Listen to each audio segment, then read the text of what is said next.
คือสำเร็จเฮ้ยสำเร็จมืออื่นแม่นสิ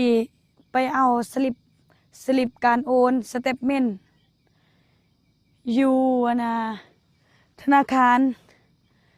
ขณะ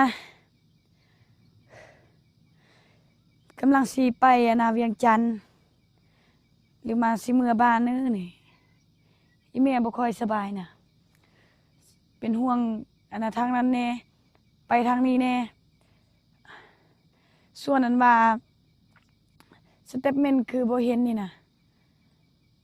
ก็ให้ค่อยแบบมีเวลาพักผ่อนแน่การผ่านไป1 มื้อ 2 มื้อก็บ่เป็นหยังที่บ่แต่บ่เป็นหยังมื้ออื่นค่อยสิไปเอา